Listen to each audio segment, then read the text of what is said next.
आतंकियों के रिश्तेदारों की धरपकड़ पर बिफरे उमर, किसी के गुनाहों की सजा किसी और को देने का लगाया आरोप। ब्लैकलिस्ट कंपनी को जम्मू कश्मीर लाने वालों पर एक्शन की मांग।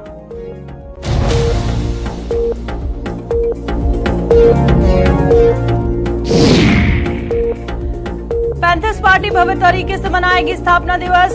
विपक्षी दलों के नेताओं को पैंथर्स पार्टी ने भेजे न्योते। 23 मार्च को उधमपुर में आयोजित किया जाएगा कार्यक्रम।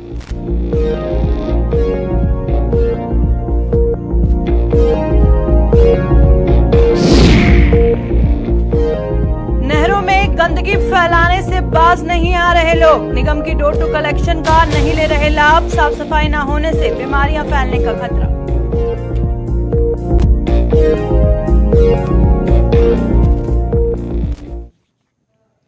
नमस्कार, जम्मू कश्मीर का ये बुलेटिन देख रहे हैं आप और मैं हूं प्रियंका आपके साथ। तो चलिए शुरुआत करते हैं खबरों की। सबसे पहले बात करेंगे नेशनल कॉन्फ्रेंस के उपाध्यक्ष और पूर्व मुख्यमंत्री उमर अब्दुल्ला ने आतंकियों के रिश्तेदारों की धरपकड़ का आरोप लगाते हुए सरकार पर निशाना साधा है। उमर अब्दुल्ला का कहना है कि किसी को उसके पिता या फिर भाई के गुनाहों की सजा मिलना किसी भी सूरत में सही नहीं ठहराया जा सकता।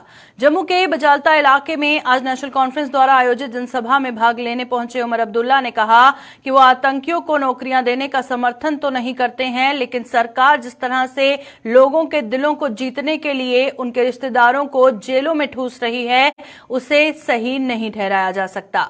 उन्होंने ये भी कहा कि लाखों सरकारी मुलाजिमों में से सरकार अगर 47 को ही आतंकियों के ताल्लुकात रखने का दोषी मानती है तो ये उनके लिए कोई मायने नहीं रखता। उमर अब्दुल्ला ने सर्विस सिलेक्शन बोर्ड द्वारा एक ब्लैकलिस्ट कंपनी को टेंडर देने के सवाल के जवाब में कहा कि इस संबंध में सरकार द्वारा उठाए जा रहे कदमों से युवा वर्ग संतुष्ट नहीं है। सरकार को यह पता लगाना चाहिए कि इस कंपनी को यहां किसने लाया और अब तक कितनी धांधली हो चुकी है।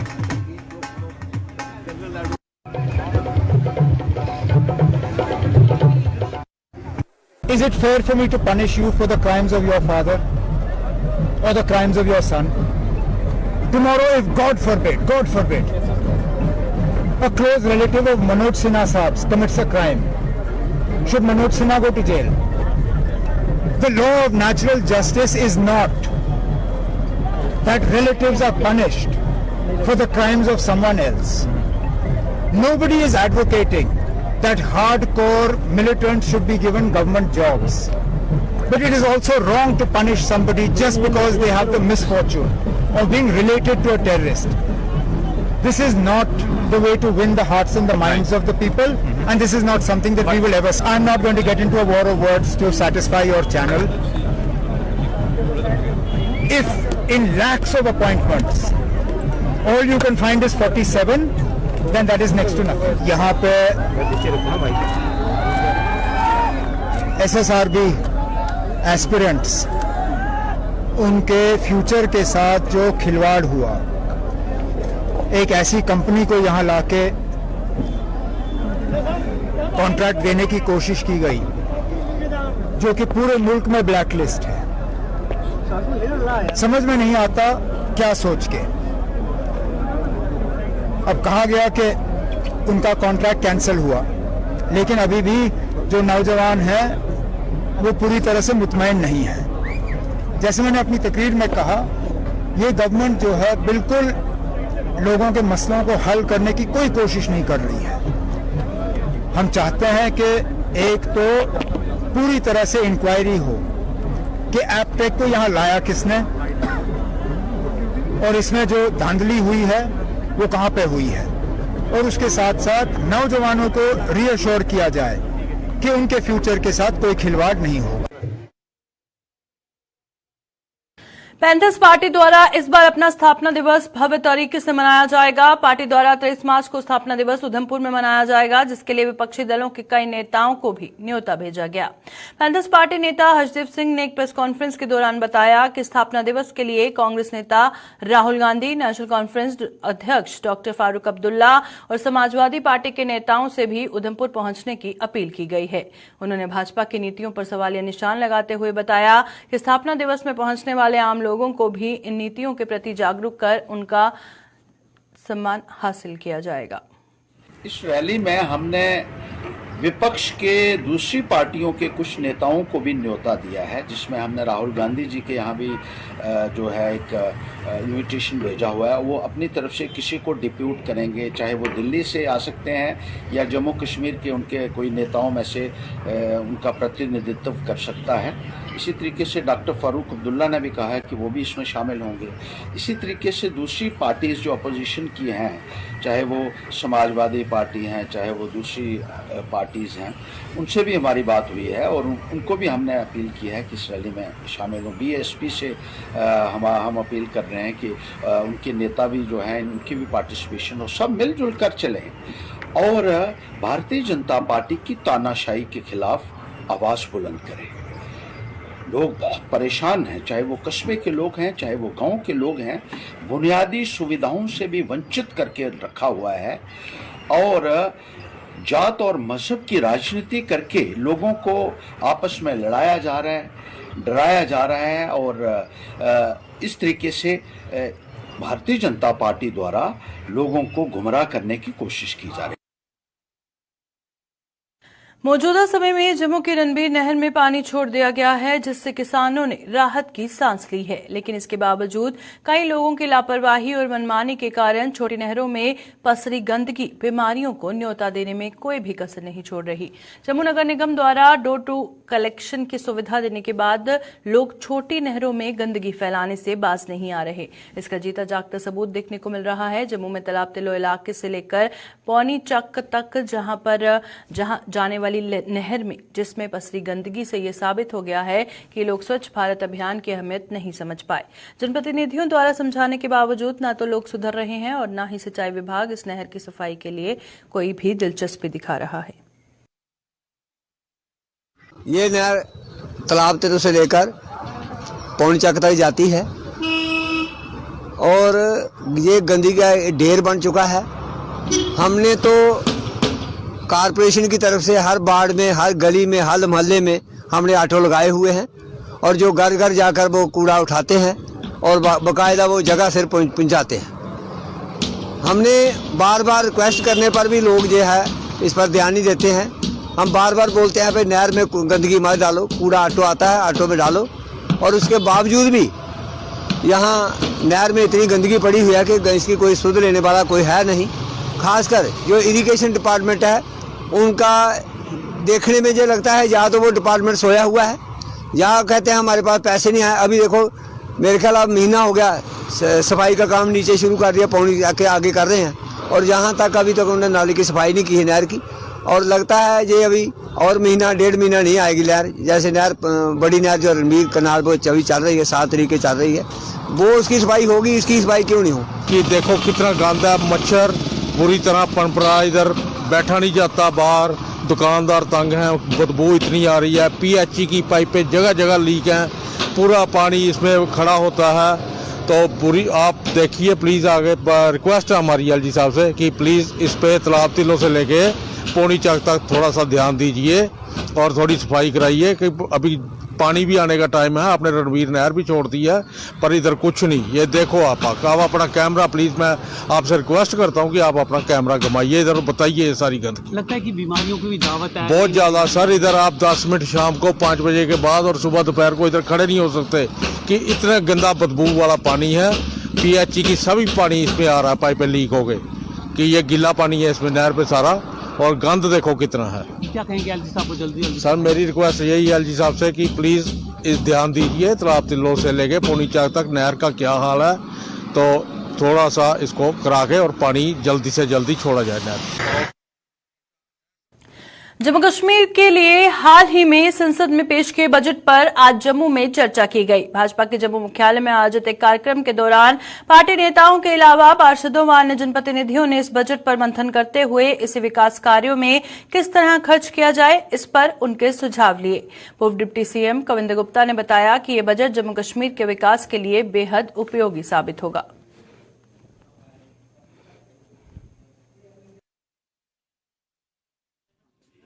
शिक्षा का क्षेत्र हो, कृषि का क्षेत्र हो, यूथ का क्षेत्र हो, इसके अलावा नेशनल हाईवेज हो, हर विषय को लेकर के जो पहले से प्रोजेक्ट चल रहे हैं उनको किस प्रकार से आगे बढ़ाना है।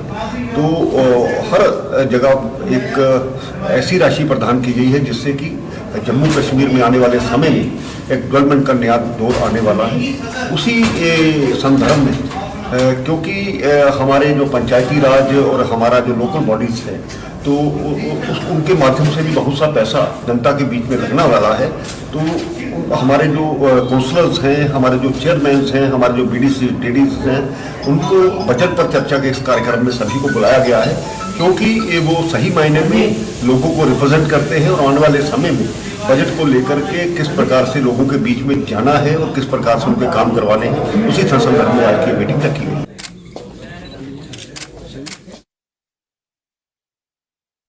बेटी बचाओ बेटी पढ़ाओ अभियान के तहत जम्मू कश्मीर में सेवाएं दे रही नारी शक्ति को आज प्रदेश भाजपा ने सम्मानित कर उनका मनोबल बढ़ाया।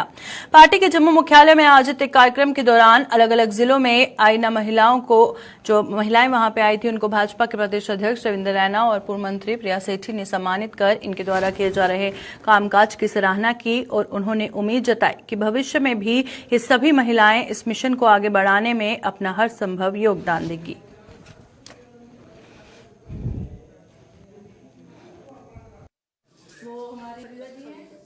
और पूरे जम्मू कश्मीर के अंदर जो हमारी बहनें हैं इस अभियान को बड़ी मजबूती से आगे बढ़ा रही हैं और हमने देखा है यहां भी कहीं कोई दिक्कत परेशानी आए तो हमारी ये बहनें जो बेटी बचाओ बेटी पढ़ाओ अभियान के तहत काम करती हैं, इन्होंने बहुत मेहनत की।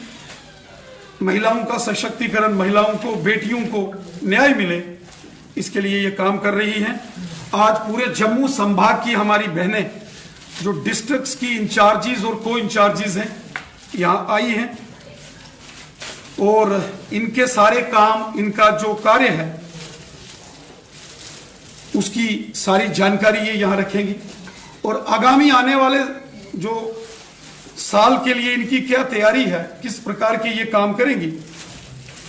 एक वर्कशॉप का आयोजन किया गया है और इन्होंने बहुत अच्छा काम किया है पिछले वर्ष। गरीब बेटियों की पढ़ाई में इन्होंने बहुत बड़ा योगदान ये देती हैं, स्वयं से मिलकर भी और प्रशासन से भी मदद दिलाती हैं। और वहीं जो गरीब परिवारों की बेटियों की शादियां होती उनमें भी ये बहनें मिलकर स्वयं से भी और प्रशासन से सहयोग लेकर भी ये बहनें गरीब बेटियों के लिए बहुत मदद करती हैं।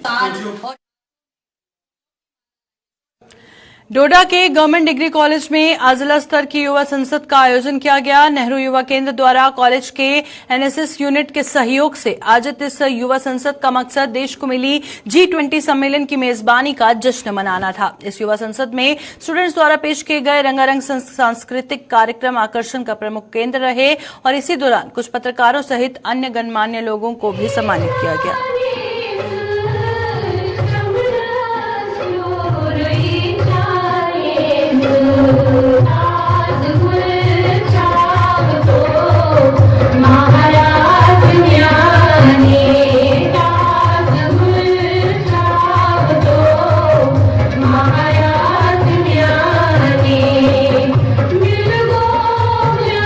इसका हमारा ऑब्जेक्टिव था to celebrate India G20 presidency on the theme वसुदेव कुटुंबकम, ताकि हमारे यूथ को, यंग जनरेशन को अवेयरनेस मिले कि इंडिया इस बार G20 प्रेसिडेंसी कर रहा है और what is its importance in the present scenario. और plus international year of millets and mission life, इस पे भी अवेयरनेस सेशंस हमारे ऑर्गेनाइज हो रहे हैं और cultural performance to promote the local culture of our district वो भी यहाँ पे रखे गए। और इनागुरेशन आज यहाँ पे वर्दी डिप्टी कमिश्नर डोडा श्री विशेषपाल महाजन जी के द्वारा की गई, जिसमें DIO डोडा भी उपस्थित रहे और साथ में कॉलेज के प्रोफेसर, वाइस प्रिंसिपल और जितने भी हमारे यूथ क्लब और NSS के वॉलंटियर सभी की पार्टिसिपेशन आज के इस इवेंट में। देखिए, ये जो पार्टिकुलरली ये जो प्रोग्राम था, ये हर एक डिस्ट्रिक्ट में ऑल ओवर इंडिया एक प्रोग्राम ये किया जा रहा है। तो ये जो district level neighbourhood youth parliament है, ये तो एक ही इवेंट है हमारा डिस्ट्रिक्ट लेवल का, बट इसके छोटे छोटे कंपोनेंट्स ब्लॉक लेवल पे, विलेजेस में, हर एक ब्लॉक्स में इस तरीके के इवेंट्स कवर किए जाएंगे ताकि हमारे रूरल एरियाज को इन चीज़ों के बारे में अवेयरनेस मिले। जम्मू के कॉमर्स कॉलेज में आज आयोजित की गई एक सांस्कृतिक इवेंट में कलाकारों ने जमकर समा बांधा और इस इवेंट का आयोजन जम्मू कश्मीर कल्चरल एकेडमी के सहयोग से किया गया था, जिसमें क्लस्टर यूनिवर्सिटी के अधीन आने वाले कॉलेजों ने भाग लिया। इसमें युवा पीढ़ी ने मंच पर अपनी क्षमता और हुनर को पेश कर डोगरा संस्कृति को बढ़ावा देने में अपना योगदान दिया और जम्मू के मेयर राजेंद्र शर्मा इस मौके पर मुख्य अतिथि के रूप में मौजूद थे।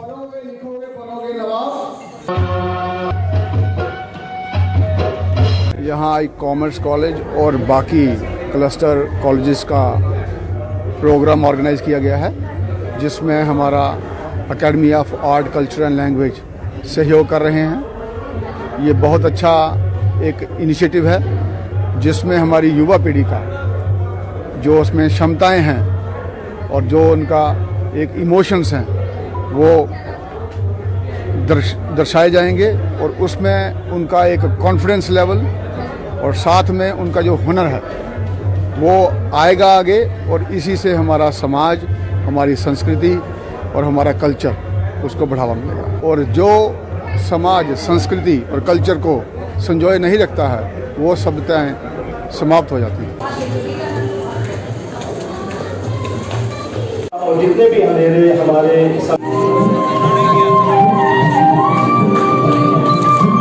ना सिर्फ ये कि हमें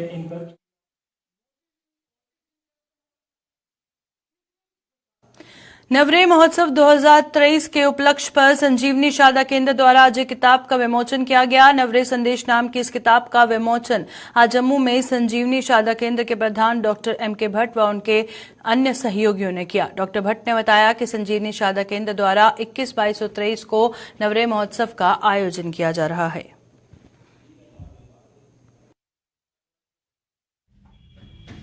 तीन दिवसीय नवरे महोत्सव का आयोजन 21 मार्च, 22 मार्च और 23 मार्च को कर रहा है। 21 मार्च को जो दिन है वह त्याग दिवस है। यह दिन वैद्याचार्य श्री भट्ट को समर्पित है और इस दिन सामाजिक संगठन विभिन्न स्थलों पर कार्यक्रम करेंगे।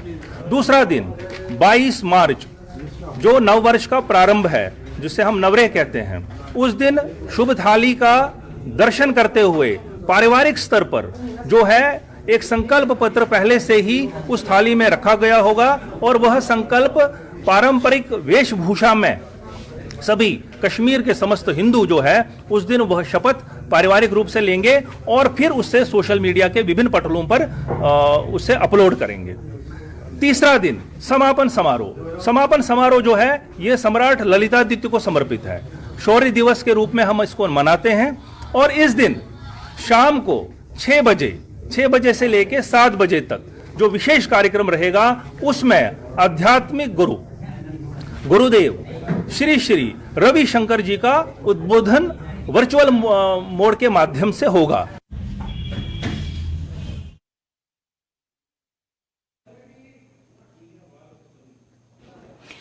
रियासी नर्सिंग कॉलेज में पढ़ने वाले छात्र छात्राओं ने जम्मू में आज प्रदर्शन कर कॉलेज में पर्याप्त मात्रा में स्टाफ की तैनाती की मांग की। उन्होंने आरोप लगाया कि फैकल्टी की कमी के कारण उनकी पढ़ाई लिखाई बुरी तरह से प्रभावित हो रही है और अधिकारियों को बार बार अवगत करवाने के बावजूद भी उनकी कोई भी सुनवाई नहीं हुई।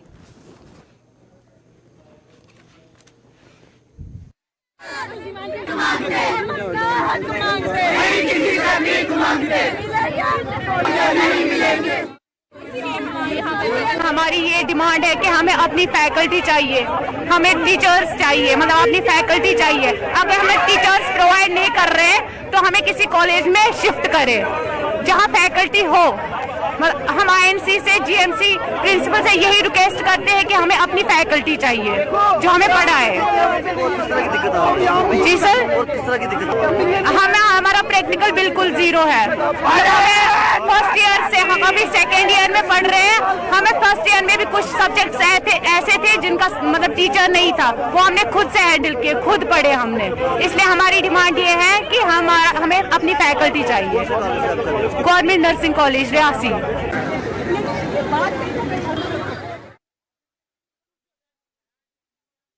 बागवानी से जुड़े कारोबारियों को निर्यात की प्रक्रिया से रूबरू करवाने के मकसद से जम्मू में आज एक्सपोर्ट कॉन्क्लेव आयोजित किया गया और horticulture planning and marketing department की ओर से आयोजित इस एक्सपोर्ट कॉन्क्लेव में कई कारोबारियों को विभाग द्वारा निर्यात के तौर तरीकों की जानकारी देने के साथ साथ डिपार्टमेंट द्वारा उनके लिए शुरू की गई योजनाओं के बारे में भी बताया गया।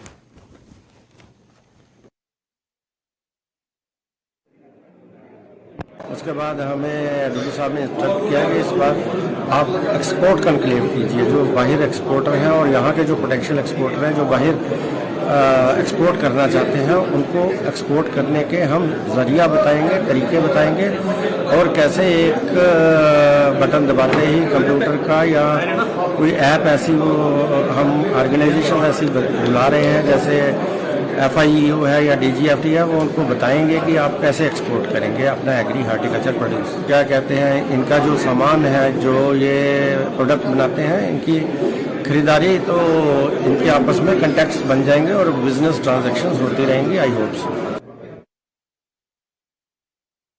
ई रिक्शा ऑपरेटरों की यूनियन के चुनावों की प्रक्रिया शुरू हो गई है और ऑपरेटरों के एक गुट के मुताबिक कुछ लोग मनमर्जी से अपने आप को यूनियन के सदस्य करार दे रहे हैं और इस बाबत जम्मू के डीसी को भी अवगत करा दिया गया है और डीसी ने संवैधानिक तरीके से यूनियन के चुनाव करवाने की सलाह दी है, जिसकी प्रक्रिया शुरू कर दी गई है। और ई रिक्शा ऑपरेटर मशाल सिंह ने एक प्रेस कॉन्फ्रेंस के दौरान बताया कि इन चुनावों में विजयी रहने वाले उम्मीदवारों के साथ ही ई रिक्शा ऑपरेटर कंधे से कंधा मिलाकर चलने को प्रतिबद्ध है। ਹੋਰ ਗੱਲ ਰਹਿ ਗਈ ਜਿਹੜੇ ਅੰਡਰ ਦਾ ਸ਼ੈਡੋ ਬਣੇ ਨੇ ਚੇਅਰਮੈਨ ਔਰ ਪ੍ਰੈਜ਼ੀਡੈਂਟ, ਅਸੀਂ ਉਹਨਾਂ ਨੂੰ ਨਹੀਂ ਮੰਨਦੇ। ਅਸੀਂ ਡੈਮੋਕ੍ਰੈਟਿਕ ਸਟੇਟ 'ਚ ਅਸੀਂ ਡੈਮੋਕ੍ਰੇਟਿਕ ਇਲੈਕਸ਼ਨ ਚਾਹੁੰਦੇ ਆ। ਇਲੈਕਸ਼ਨ ਵਿੱਚ ਆਈਦਰ ਅਸੀਂ ਜਿੱਤੀਏ ਜਾਂ ਅਦਰ ਪਾਰਟੀ ਜਿੱਤੇ। ਈ ਰਿਕਸ਼ਾ ਯੂਨੀਅਨ ਪੂਰੇ ਜੰਮੂ ਦੀ ਉਸ ਦੇ ਨਾਲ ਚੱਲੇਗੀ। ਹੁਣ ਤੱਕ ਜਿਹੜੇ ਵੀ ਈ ਰਿਕਸ਼ਾ ਦੇ ਪ੍ਰੈਜ਼ੀਡੈਂਟਸ ਨੇ ਚੇਅਰਮੈਨ ਨੇ ਉਹਨੂੰ ਅਸੀਂ ਨਹੀਂ ਮੰਨਦੇ। मैं डीसी मैडम का शुक्रिया अदा करना, उन्होंने सानू सजेस्ट किया अपने डॉक्यूमेंट्स पूरे करो, उस तो बाद एक ऑफिसर अपॉइंट करा के साडे ई रिक्शा यूनियन दे इलेक्शन फेयर तरीके नाल करवाए जाएंगे। जिन्ने भी मेरे ई रिक्शा ड्राइवर्स ने, ओनर्स ने अपनी फॉर्मेलिटी कंप्लीट करन ताकि उन्होंने वोटर कार्ड बनन और जल्दी तो जल्दी इलेक्शन करवाई जाए और साडा प्रेसिडेंट चुनिया जाए, सो दैट जिन्ने भी मसले हैं जल्द तो जल्द हल होन। मैं तुहाडे मीडिया का शुक्रिया अदा करना चाहना है कि इन्ने शॉर्ट पीरियड से तुसी आए, साडी गलबात सुनी, साडी आवाज जनता तक पहुंचाई। Thank you. प्रेसिडेंट जानते जम्मू कठुआ नेशनल हाईवे पर चल रहे निर्माण कार्य से जम्मू कठुआ रूट पर चलने वाली पैसेंजर बस सर्विस के चालकों को जाम की स्थिति का सामना करना पड़ रहा है और इन लोगों का कहना है कि एक्सप्रेसवे का निर्माण होना अच्छी बात है, लेकिन उनके लिए यहां पर गाड़ियां चलाना मुश्किल हो रहा है क्योंकि वे कई समय तक जाम में फंसे रहते हैं और उनका तेल भी ज्यादा खर्च हो रहा है। इन लोगों ने प्रशासन से मांग की है कि जब तक एक्सप्रेसवे का निर्माण कार्य पूरा नहीं होता तब तक उनसे टोल टैक्स न लिया जाए। दिक्कत ये है, आपको पता है रोड की क्या कंडीशन है इस वक्त, जगह जगह पे जाम लग रहे हैं, रोड पूरा थ्रू कठुआ तक ही टूटा हुआ है, तो टोल ले ही आ रहे हैं हमसे। टोल का क्या बनता ही नहीं इनका लेना जब तक रोड पूरा थ्रू नहीं करते हैं। ये रोड जगह जगह टूटा है, जगह जगह जाम लग रहे हैं, इतनी दिक्कत हो रही है। 3 घंटे तो कठुआ तक टाइम लगता है पहुँचने में। इस कंडीशन में टोल बिल्कुल ही नहीं बनता है। मैं आपके चैनल से यही अपील करना चाहता हूँ कि टोल बंद होना चाहिए जब तक पूरा रोड कंप्लीट नहीं होता। मैं आपके माध्यम से ये बात गवर्नमेंट तक पहुंचाना चाहता हूं कि ये जो टोल प्लाजा है, सड़क के लिए टोल प्लाजा होता है, जहां से डगियाना से लेकर कठुआ तक कम से कम भी काफ़ी सड़क बना रहे हैं, ये डिपार्टमेंट बना रहे हैं, पूरा रोड ही डिपार्टमेंट बना रहा है। तो एक तरफ तो हमारी गाड़ी जो है कम से कम भी 500 रुपया पर मतलब कि ट्रिप का डीजल ज़्यादा खा रही है।